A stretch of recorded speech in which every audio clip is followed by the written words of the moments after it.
We continue now at the top of Daf Mem Aleph and Meseches Menachos. This is Menachos Daf 40a. This Daf is sponsored by Shalom ben Noim in memory of Moshe Elio ben David. Thank you for your sponsorship. If you'd like to sponsor an Amud or a Daf, see the description box below to see how you can support this channel. The Gemara says, Tanu Rabbanon, the sages taught in a Braisa Sodin with regards to a linen garment betzitzis in terms of the obligation of tzitzis.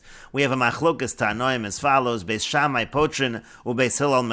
And Beis Shammai say potter exempt, and Beis Hillel say chayiv. It is obligated in tzitzis. V'halacha kedivrei Beis Hillel, and the halacha is like Beis Hillel. And Rashi explains, Beis Shammai potrin, Beis Shammai say exempt min hatzitzis, it's potter from tzitzis. The lo darshin on smuchin, we don't darshin smuchin, which means two psukim that are close to one another. The prohibition of kilayim is right next to the obligation of tzitzis, but Beis Shammai don't make that drasha lemishri kilayim betzitzis. They don't make that drasha to permit kilayim with tzitzis, which would be an issue of kilayim by a linen garment, because again the tchelas has to be made from wool, so that would be wool and linen. But Beis Shammai, again, they don't darshan smuchim, and therefore they say this garment is exempt from tzitzis, because otherwise it would be an issue of kilayim. And Rashi continues and notes, Haide nakat lashon petur v'chiyav. Now the reason why in this brisa we have a language of potter for Beis Shammai, that it's exempt from the obligation of tzitzis, and Beis Hillel say chayiv, it's obligated in tzitzis. V'lo nakat lashon osrin u'matirin. Why don't we choose the language of osrin and matirin, that it's prohibited or it's permitted, meaning there's a prohibition involved in shatnez and kilayim? And the reason for that, says Rashi, is mishum de tzitzis chovahu labeged, because tzitzis is an obligation for the garment. Ve'afilu eino lovshe, and even if he's not wearing the garment, there's an obligation for that garment to have tzitzis. V'yisr v'heter nami b'hatali, and when it comes to the yisr and heter, that's dependent again upon wearing, and so therefore it's very possible that it would not be an isr and heter, but you do have that question of whether this garment is obligated in tzitzis. And Rashi continues and explains, V'kevan de leBeis Shammai potter havelu kilayim shelo b'makom mitzvah. Since for Beis Shammai such a garment, meaning a linen garment, is exempt from tzitzis, it actually becomes a situation of kilayim not b'makom tzitzis, v'yover aleim mishum kilayim, and therefore there is a transgression of kilayim of shatnez. Well, Beis Hillel de mechayvi le b'tzitzis. Now, according to Beis Hillel, there is an obligation of tzitzis here to darshin and smuchin, because we do darshin psukim that are next to one another. V'yein kan mishum kilayim. Therefore, there is no issue of kilayim umutter lelovshan, and it is permitted to wear this garment again, even though there is wool and linen. And Rashi continues and notes, Uvitalis shel tzemer nami. Now, by a wool garment as well, you're going to end up with a machlokas as follows: LeBeis Shammai osir lasos bo lovon shel pishdon utechelas shel tzemer. According to Beis Shammai, one would not allow to make the white strings out of linen and then the blue strings out of wool. That would be a problem of kilayim. El halavon ve'atchelas shel tzemer. According to Beis Shammai, both the white strings and the blue strings would need to be made out of wool to avoid the problem of shatnez. Well, the Beis Hillel mutter, but according to Beis Hillel, it would be permissible to have the white strings be linen and the blue strings be wool. Now, the reason why the machlokas here in this brisa is specifically by a linen garment, even though the machlokas would also apply, as we just explained, by a wool garment, mishum dipsika le'milse de'ein bo tzitzis below kilayim. That's because by a linen garment across the board, it's impossible that to avoid kilayim with doing the mitzvah of tzitzis. She'ikar mitzvah tzitzis techeles ksiva bay, because the main mitzvah of tzitzis does involve tcheles, or tcheles imruhu, and tcheles has to be wool, and so therefore we have the machlokas in the case of sodin betzitzis, but again the machlokas could apply also in a case of a wool garment as well. And again the Brisa said that the halacha is like Beis Hillel, and the Brisa continues and says, Amar Rabbi Eliezer b'Rabbi Tzadok. Rabbi Eliezer b'Rabbi Tzadok says, V'halo kol hamatil tcheles b'Yerushalayim, but anybody who wears tcheles in Yerushalayim, we'll see in a moment, this is discussing the case that Beis Shammai and Beis Hillel were discussing, Eino element amatzmian, it's a cause of wonder for somebody to wear tcheles in such a situation. And Rashi explains, Eino element amatzmian mitame as kol haro, and anyone who sees that, she'omer kilayim hu lavush, that people will say he's wearing kilayim. And the point over here, says Rashi, is ad Beis Hillel polig Rabbi Eliezer. According to Rashi's first explanation, which is the explanation that we will go with over here, Rabbi Eliezer is arguing on Beis Hillel. Rabbi Eliezer, Rabbi Tzadok is saying that anybody who would wear tcheles tcheles in Yerushalayim by a linen garment, it would be min hamatzmiyan. It's not appropriate. It would be considered to be shatnez. It seems like that goes against Beis Hillel, like the halacha, as if the halacha is not like Beis Hillel. And the Brisa continues, Amar Rebbe says, but imkain, if so, if we know the halacha is like Beis Hillel, so what is going on in Yerushalayim? Lama asrua. Why did they prohibit wearing the tcheles, wearing the wool with the linen garment? Why did they prohibit it? And the reason for that is it was really prohibited on a drabanan level, essentially, lefi she'ein biki. And the reason is because people are not experts. They're not going to understand what's going on, and they are going to come to derive from there that shatnez is permitted. And Rashi explains, Amar Rebbe imkain the halacha ge Beis Hillel. Rebbe says, if so, that the halacha is like Beis Hillel, lama asrua b'Yerushalayim. Why did they forbid it in Yerushalayim? And Rashi continues, lefi she'ein biki, and it's because they're not experts. Lidrosh smuchin. They don't know. The people who are going to see this happening don't understand that there's a drush of smuchin, of psukim that are next to one another. To kilayim b'tzitzis mutter. They're not going to realize that kilayim b'tzitzis is mutter. V'yaso l'mishri kilayim b'chol makom. People who see what's happening are going to think kilayim is always permitted, and that was the reason for the prohibition. V'ikash, and Rashi continues and says, if you're going to ask the following, kevan d'midoraisa chayiv, if that's the case, so then we're saying that in a doraisa level, this garment is obligated in tzitzis. So hechi matzu rabbanan lak or davar min haTorah. How could the rabbanan uproot a doraisa ulemifterei mitzitzis and say that it's exempt from tzitzis mishum gezeira, just because of a decree that people will get confused? How can they uproot something from the Torah? And to that Rashi says ha'osivna b'yavamos b'perak Yisharabba. This question is asked in Yavamos and Perak Yisharabba. Umishaninan, and we answered the chol davar she'amru loch bezdin shev velo tasa mitzvah sasei zusha b'Torah. If the bezdin says just sit and don't do a positive commandment, v'ro tam ledivreim, and there's a reason for that. Ein ze oker davar min haTorah. That's not uprooting something min haTorah. The bezdin is allowed to uproot b'shevi al tasa as long as it's not actively uprooting, but simply saying don't do it, don't do anything. Essentially, don't fulfill the mitzvah. To memela miakar, because it's being uprooted in a passive way. V'lo iu akar la biyadayim. It's not being uprooted in an active way, and so that's why they're able to make such a gezerah.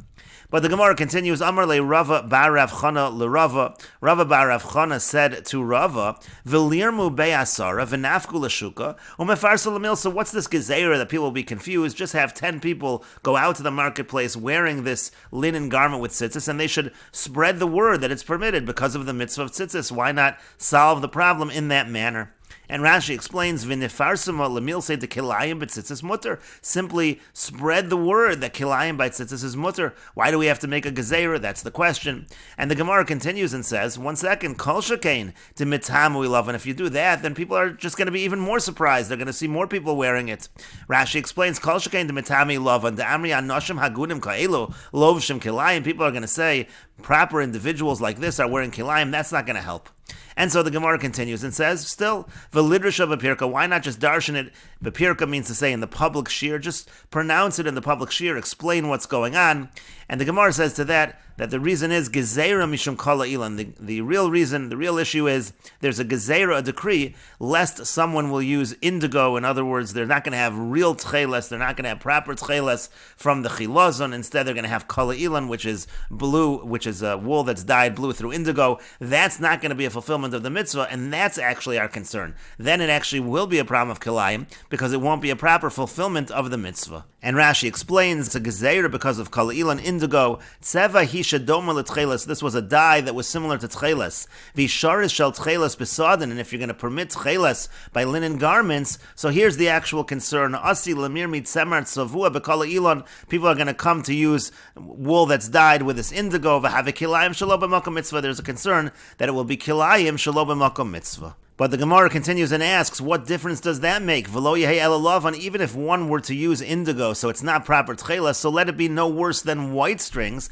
We've already said earlier that if you had all white strings, it's still a fulfillment of the mitzvah, so it still really should not technically be a problem of kilayim if one has fulfilled the mitzvah. And Rashi explains, v'kaparach, the Gemara asks, my ichbaslan, what difference does it make? Irami kala ilan, if the person is going to use kala ilan indigo instead of real tcheles. Lo yehei hai kala ilan elalav lavan bi'alma. Let's consider this kala ilan no worse than white strings. Kilomar tzemer lavan, meaning white wool strings. Ha'amr leil ein lo tchelas mata lavan. We already said if a person doesn't have tchelas, the white strings are fine, and so therefore it shouldn't be a problem.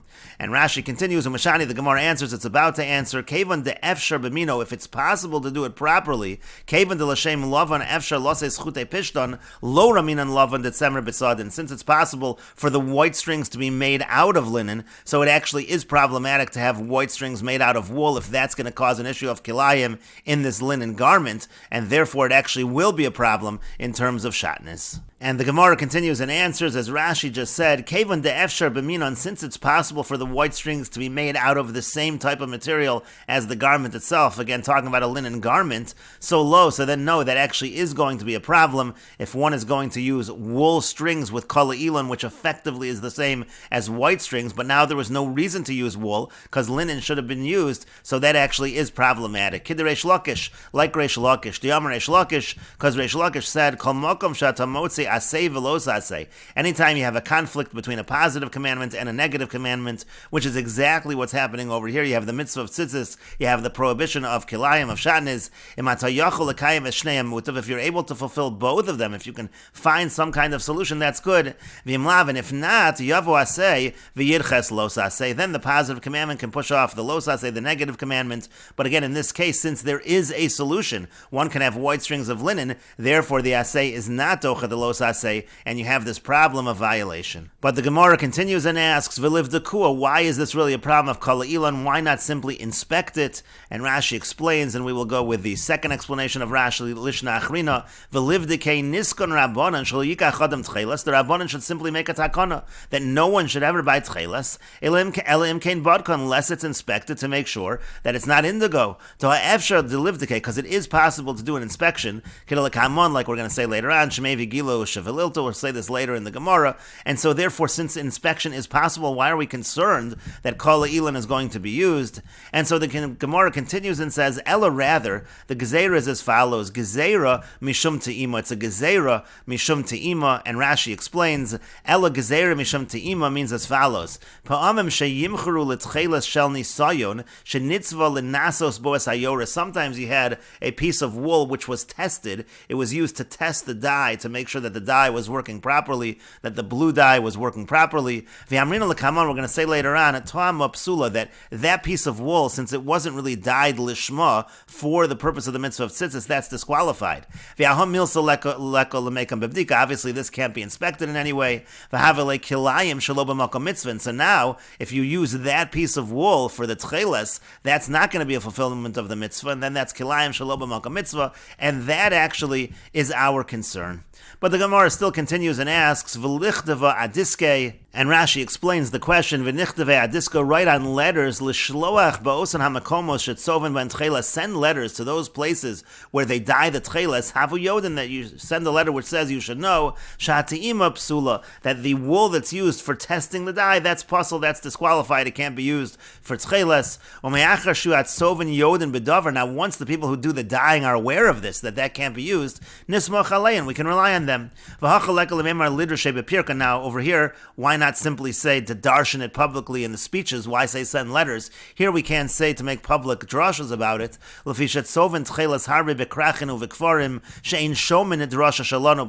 the dying of the tchelas took place in cities and villages that were far off. They didn't hear our drashas. It was also in far off places. And so therefore, since this took place in various locations, therefore that's not a solution, but sending out letters would be a solution. But the Gemara continues and says, Adiski, Leikom, Melismach, are we really going to rely on letters? Is that really even a question to be asking over here, that we should rely on letters? And so therefore there really should be this gezerah. But the Gemara continues and says, Amar Rava says, Hashta now, and we will continue with this discussion in the next video on Daf Mem Amid Beis.